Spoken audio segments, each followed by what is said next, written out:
অনেক দিন আগেকার কথা। হিমালয়ের এক পাহাড়ি গ্রামের জঙ্গলের মধ্যে বসবাস করত এক রহস্যময়ী পরী। শোনা যায় ওই পরীর রূপ নাকি অতীব মায়াবী।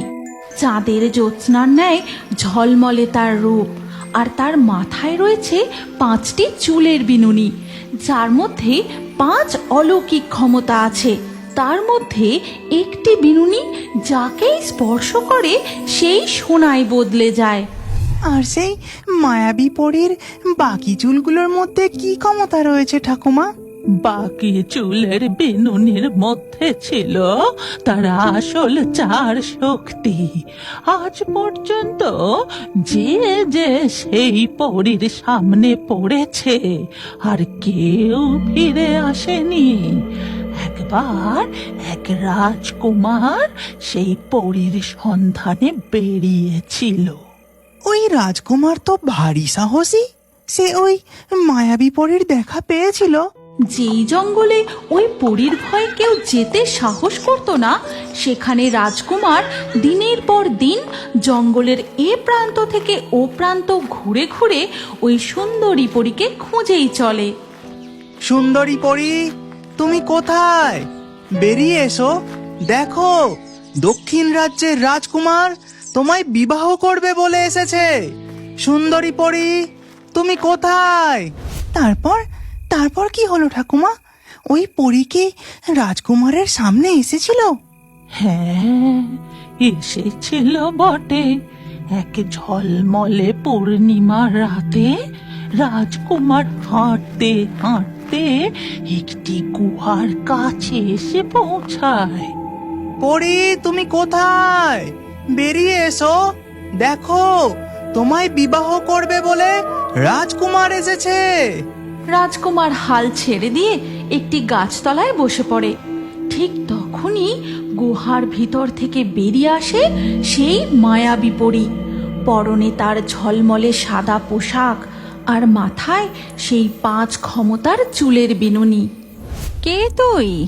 তোর সাহস তো কম নয়। তুই আমার খোঁজে এখানে এসেছিস। জানিস আমি তোর কি করতে পারি? আমি রাজকুমার হৃদয়। আমি আপনাকে বিবাহ করতে চাই। গোটা রাজ্যবাসীকে জানাতে চাই আপনার নামে যে মিথ্যা অপবাদ ছড়িয়ে আছে, আপনি তেমনটা নন। আপনি ভয়ঙ্কর নন। সত্যি? তুমি সত্যি বলছো? তুমি আমাকে বিবাহ করবে? হ্যাঁ মায়াবী পরী, আমি তোমাকে বিবাহ করে আমার রাজ্যের হবু রানী করতে চাই। কিন্তু তোমার মাথায় এরকম 5টি চুলের বিনুনি কেন? এটা যে শুধু চুল নয়, এই 5টি বিনুনির মধ্যে রয়েছে 5টি অলৌকিক ক্ষমতা। কি কি ক্ষমতা দেখাবে না আমায়? দেখতে চাও? ঠিক আছে, দেখো তবে। এই বিনুনি দিয়ে আমি আগুন জ্বালাতে পারি, যে আগুন আগ্নেয়গিরির থেকেও শক্তিশালী। আর এই বিনুনি দিয়ে আমি ঝড় বৃষ্টি সৃষ্টি করতে পারি। এইভাবে পরী রাজকুমারকে একের পর এক তার অলৌকিক ক্ষমতার সম্পর্কে বলতে থাকে।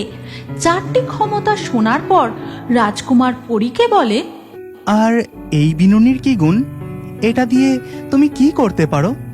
এই চুলের বিনুনি দিয়ে আমি যে কোনো বস্তুকে সোনায় বদলে দিতে পারি। বাহ, তোমার এই 5 ক্ষমতা সত্যিই সুন্দর। কিন্তু এদের থেকেও যেটি সুন্দর সেটি হলো তোমার রূপ। আমি তোমাকে বিবাহ করতে চাই সুন্দরী পরী। এই কথা শুনে পরী একটি সাধারণ মেয়ের বেশে ফিরে আসে। তারপর রাজকুমারকে বলে, চলো রাজকুমার, তোমাকে আমার আসল বাসস্থানে নিয়ে যাই। তোমার আসল বাসস্থান সেটা কোথায়? আমি তো এই জঙ্গলে শুধু গাছ আর গাছই দেখেছি। চলোই না, এবার আমি দেখাচ্ছি। এরপর রাজকুমার পরীর সাথে হাঁটতে থাকে। ধীরে ধীরে সকাল হয়ে যায়। তারপর পরী একটি জায়গায় এসে থেমে যায়। কি হলো পরী, তুমি এখানে দাঁড়িয়ে পড়লে যে? তোমার আসল বাসস্থান কোথায়? এই তো এখানেই, আমরা পৌঁছে গেছি। কিন্তু এখানে তো কিছুই নেই, শুধুই গাছ।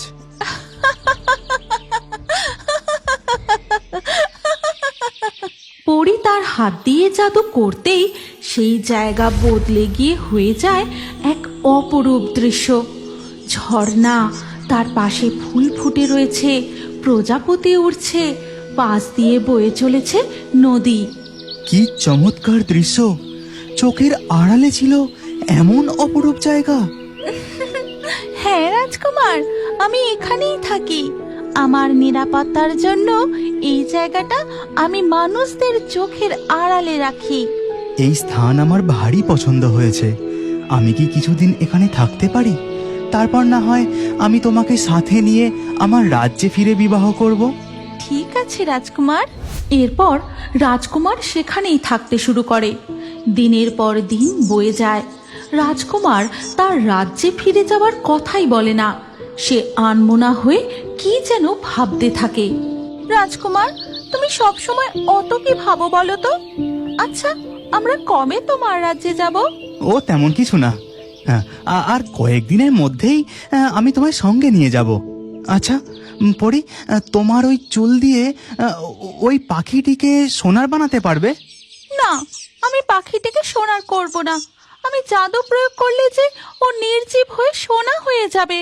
আচ্ছা বেশ, তাহলে গাছের ওই আপেলটাকে সোনার করো দেখি। ঠিক আছে, এটা আমি করতে পারি। এই বলে পরি সাধারণ মেয়ের বেশ থেকে পরীর রূপে ফিরে আসে।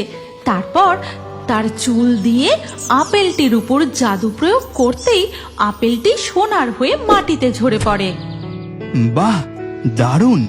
এ তো একদম আসল সোনা। অন্যদিকে রাজা রণপ্রতাপ তার বড় পুত্রের জন্য ব্যাকুল হয়ে উঠেছেন। আমার বড় পুত্র হৃদয় যে এখনো ফিরল না, তবে কি সে তার কাজে সফলতা অর্জন করতে পারেনি? না না, এটা হতে পারে না। আপনি চিন্তা করবেন না পিতা, আমি উত্তরের জঙ্গলে আজই রওনা দিচ্ছি। আমি বড় রাজকুমারকে খুঁজে তাকে সঙ্গে নিয়ে ফিরব। আপনি নিশ্চিন্তে থাকুন। এই কথা বলে ছোট রাজকুমার উত্তরের জঙ্গলের দিকে রওনা দিয়ে দেয়। এরপর ধীরে ধীরে রাত হয়ে যায়। রাতের অন্ধকারে দেখা যায় রাজকুমার হৃদয় মায়াবী পরী আমায় সম্পূর্ণভাবে বিশ্বাস করে তার সাধারণ রূপে নির্ভাবনায় ঘুমোচ্ছে। এই সুযোগ এবার আমি এই কথা বলে রাজকুমার তার ছোঁড়া দিয়ে পরীর জাদুর চুল কেটে নেয়। এবার আমার রাজ্য হয়ে উঠবে পৃথিবীর সর্বশ্রেষ্ঠ শক্তিশালী রাজ্য। শত্রুপক্ষের কোনো রাজ্যই এই মায়াবী জাদুর শক্তির মোকাবেলা করতেই পারবে না। এই কথা বলে রাজকুমার হৃদয় সেখান থেকে বেরিয়ে তার রাজ্যের দিকে রওনা দেয়। তারপর ধীরে ধীরে ভোরের আলো ফোটে আর পরীর ঘুম ভাঙতেই, না না না, এ হতে পারে না। রাজকুমার হৃদয় আমার সাথে বিশ্বাসঘাতকতা করলো। আমি তাকে ভালোবেসে বিশ্বাস করেছিলাম, আর তার এই পরিণতি। প্রতিশোধ, প্রতিশোধ! আমি তাকে কিছুতেই ছেড়ে দেব না। তার গোটা রাজ্য ধ্বংস করে দেব। ওদিকে ছোট রাজকুমার নিলয় তার দাদাকে খুঁজতে পাহাড়ি জঙ্গলের মধ্যে এদিকে ওদিকে ঘুরতে ঘুরতে ওই পরীর গুহার দিকে এগোতে থাকে। পিতা, আমি ফিরে এসেছি। আমার কার্যে আমি সফল হয়েছি। এই দেখুন পিতা, সেই মায়াবী পরীর জাদুর চুল। কিন্তু ছোট রাজকুমার নিলয়কে তো তোমার সঙ্গে দেখছি না। তার সাথে তোমার দেখা হয়নি? ভ্রাতা নিলয়, তার সাথে দেখা? কি ব্যাপার পিতাশ্রী, আমাকে খুলে বলুন। ছোট রাজকুমার নিলয় তোমার খোঁজে ওই উত্তরের জঙ্গলে রওনা দিয়েছে। সর্বনাশ! ভ্রাতা উত্তরের জঙ্গলে? এখন ওই জঙ্গলে যাওয়া মানে তো ওই মায়াবী পরী যে এখন প্রতিশোধের আগুনে জ্বলছে। তুমি কি জানো, তোমার নামও আমাদের কার্টুন ভিডিওর মধ্যে থাকতে পারে? আজকের লাকি ড্রয়ে নির্বাচিত নামগুলি হলো অনন্যা, ঐশী, স্মৃতি, কুসুম, আয়শা, তানিশা, ধ্রুব, দীপিকা, অজন্তা, সুদর্ণা, অর্থ, দিয়া, ছোঁয়া, হালিমা, নজমুল। আপনার নামসহ সেরা কমেন্ট করে পরবর্তী ভিডিওতে দেখার জন্য এক্ষুনি পরীর গল্প কার্টুন চ্যানেলটি সাবস্ক্রাইব করে নিন। তারপর আপনার নাম কমেন্টে লিখে দিন। আর স্ক্রিনের উপরে আসা এই পরবর্তী ভিডিওতেও ক্লিক করে ওই ভিডিওতেও আপনার নাম লিখে দিন।